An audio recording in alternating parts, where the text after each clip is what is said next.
Hello and welcome back. Xander Douik here with a new video, and in today's video I'm going to explain and demonstrate to you how Ardito creates his VFX videos, and to be precise, I will be showing you how to recreate this too late for school reel. So I went through Dave's video back and forth and in slow-mo to analyze how the VFX were created, and after doing so, here are the previews of the VFX that we're going to be creating in this video.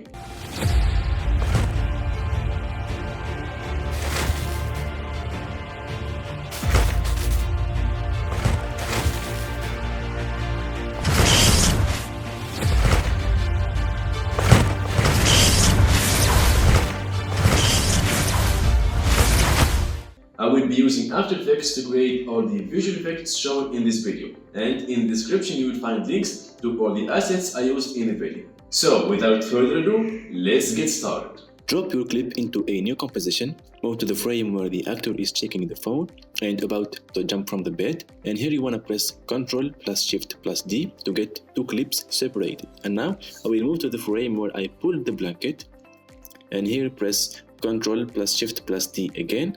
Now the first part is useless, but I will just get this frame from it. So right click and choose time, freeze frame.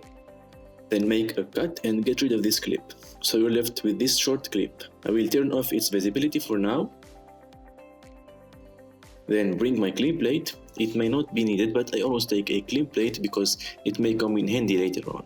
So I will rename it to clean plate, then freeze frame it, then extend it for the entire length of the timeline. Now for the clip where I pull the blanket, I want it to be in slow motion. So I will right click on it and choose time stretch, and increase the value to 300 for example.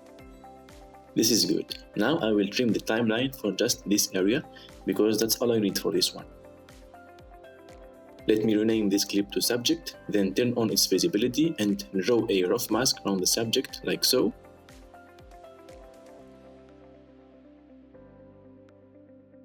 Then increase the feathering a bit, move it in the timeline to start when this clip ends.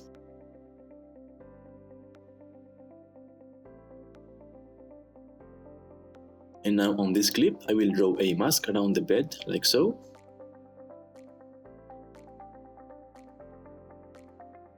Then increase the feathering and now bring the subject, scale it down, position it and rotate it as it should be.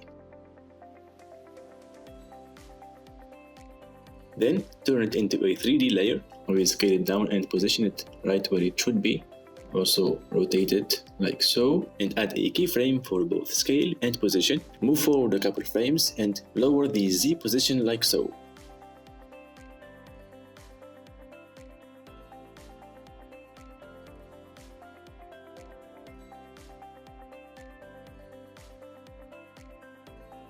Then enable motion blur. Now if you're looking for a great visual effects bundle that contains everything you need, I present to you Film VFX Bundle by AEJuice. This bundle contains 9 VFX packs, from universe assets to real clouds, plants, night sky aura, 3D terrains to create stunning 3D scenes, and on top of that there is big impact that has big explosions, shock waves, dust waves and more. This bundle also contains blood assets, lighting storm clouds, and finally magic pack. So everything you need in one bundle. And the cool thing is that this bundle is at a huge discount, dropping from $1,200 to just $347. And this discount won't last for long. So grab your chance and own this bundle before it's too late. And now let's get back to our tutorial. I will go to the beginning of the clip and change the value of the Z position to 0. So it gets back there and now it looks better. You can always adjust the position between both keyframes to get the speed you like. Alright, I will go back to this clip and just fix the mask on this exact frame.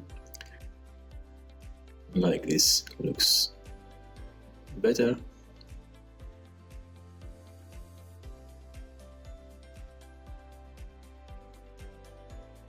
Okay, perfect. What I want to do now is add a curves effect on this clip because I can see that there is a slight difference in the brightness of both clips. So I will add a curves effect and lower the brightness a little bit so it matches with the other clip. Alright, so now we're going to start adding the effects, and the first one we're going to start with is the aerial dust burst effect. So I will bring this clip on top, also bring this one as well, and this one. And now what I'm going to do is to place the smoke asset in position.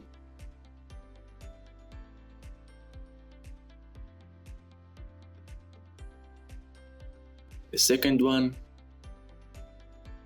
I turned it to horizontal to make some variation, and now bring the third one, change the scale position like I'm doing, and now I'm gonna trim all the clips from the beginning like so, and finally you will get this look. They help to sell the effect, you know. Alright, so now I'm gonna add these lightning Atmos, both Atmos 5 and Atmos 2, bring them into your timeline. I will position it right here, and then I will right click on it and choose time stretch, and lower the value to 25% to make it a bit faster. Now go to Effect, VFX, and choose Optical Glow. If you don't have this optical glow, you can choose the regular glow effect from After Effects.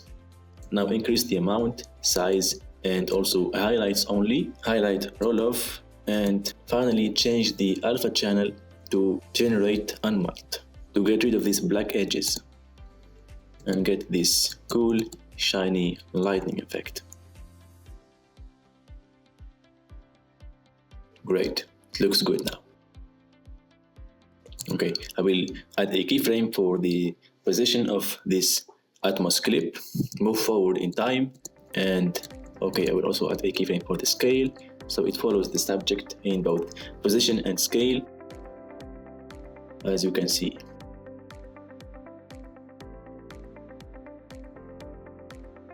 Okay, now I will duplicate the Atmos 5 clip, then hold the Alt key and bring the Atmos 2 clip on top of this Atmos 5 to just replace it. By using this trick, it will copy all the properties from the previous Atmos 5 clip and get this look.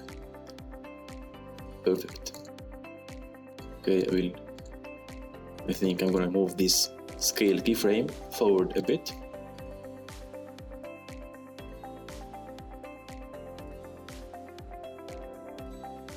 Okay, I think I'm gonna move the Atmos 5 backward a little bit, then select all the keyframes and move them closer like so. Then enable motion blur for both lightning assets. Okay, I will go to before I jump out of the bed, then lower the scale for this Atmos 5 asset, then move the keyframe a little closer to the other ones.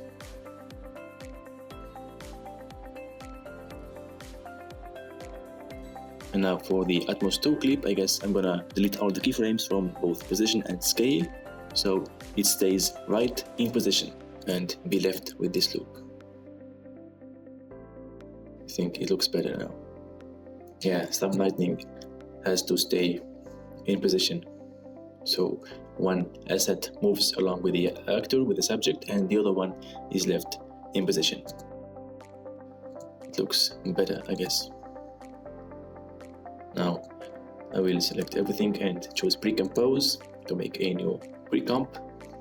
I will scrub through the footage to this frame, and now select the pre-comp and go to Effect, VFX, and I will select the Lens Distortion Matcher effect to add some lens distortion to the scene.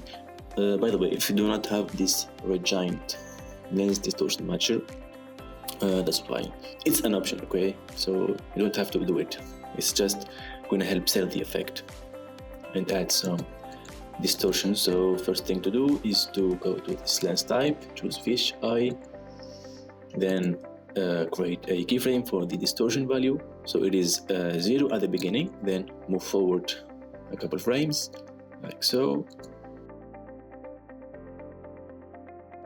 and I will increase the value to about 80, 84, and something like this. Then move forward again, and after the actor leaves the scene, I will lower the value back to 0. Then enable motion blur for the pre-comp and get this look.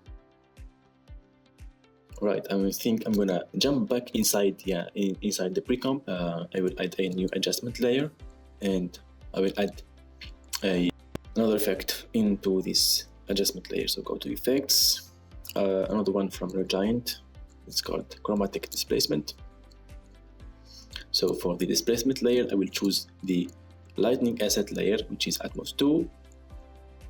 So you can see in the screen you get some kind of displacement exactly on the lightning Atmos asset. Okay, now I will create a duplicate layer of the adjustment layer and drop it down just on top of the aerial dust burst one, and then just change the displacement layer from Atmos 2 to aerial dust burst one, just the one that's below this adjustment layer. Okay, and you can just play around with these values, both displace amount and soften displace layer. You can also play around with the displace spread and get this look. Yeah, it looks a lot better with the displacement. Okay, I think I'm gonna drop this adjustment layer down and change the displacement layer to the Atmos 5 clip. So the displacement is kind of moving with the actor. I'm gonna see how it looks. Okay, I will add the keyframe for the displace amount to be 0 at the beginning, then increase it after a couple frames, and that's it. Okay, you can see the difference. Alright, so I will select both these keyframes and move them forward like so. Okay, I think everything is good, so I'm gonna go back to my main comp. And now I'm gonna add a keyframe for both position and scale at the beginning of the clip, and then so I kind of going to increase the scale. I want it to be zoomed in the beginning, so increase the scale and then position it to be in the middle, then move forward to just the moment before the actor jumps out of the bed, and right here I want to add a keyframe for both position and scale, then just move forward a couple other frames, and right now I will lower the scale back to 100 and adjust the position, as you can see.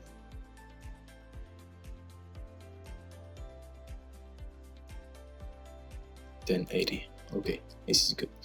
So you get this one right. Okay, I think I'm gonna scale it just a little bit to, let's say, 110. Yeah, it looks better. I think I'm gonna move the keyframes backward a little bit. Yeah, I have to move the position keyframe as well. Yeah, good, nice. Drop down. Okay, let's see. Yeah, distortion is great, you know. Right, so I will make another pre-comp. So pre-compose this pre-comp. Now I want to add the camera shake effect. So I will add this earthquake effect from Action VFX. I guess it's for free. I will leave you a download link in the description. See, the effect is too long, but I'm just gonna take all the keyframes I need, and I'm just gonna select all the rest and delete them. So I will add a transform effect and just move the clip back in position. And then just increase the scale to 110. So you get that kind of camera shake when the actor passes near the camera. Okay.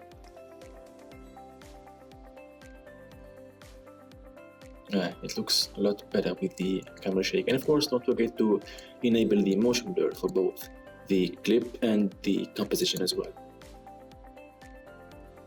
Okay, I think I'm gonna add a CC force motion blur effect and increase the shutter angle to about 360 to give more of that motion blur effect. It looks perfect. I guess I'm gonna change the camera shake effect. Maybe I will choose this impact, drop it like so, then get rid of these useless keyframes, and now increase the scaling of the clip and position it like so. Let's increase the scale to 200. So you have to keep adjusting both scale and position till you get it right in the middle.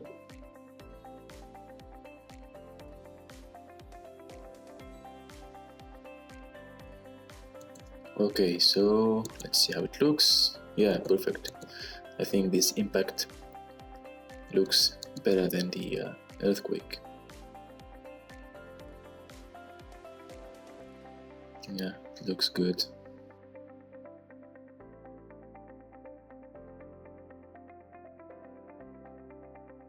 And yes, I guess we're done. That's basically it for the first effect. I guess this video is a bit long, so I will be stopping here and I will be uploading another video explaining how to create the rest of the effects. So that's it for this video. In the future videos, I will be making more of explaining how other creators make certain VFX videos. So if you have anything in mind, just leave me a comment below. And now just wait for the second video. It will be uploaded next week. And now, see you in the next video.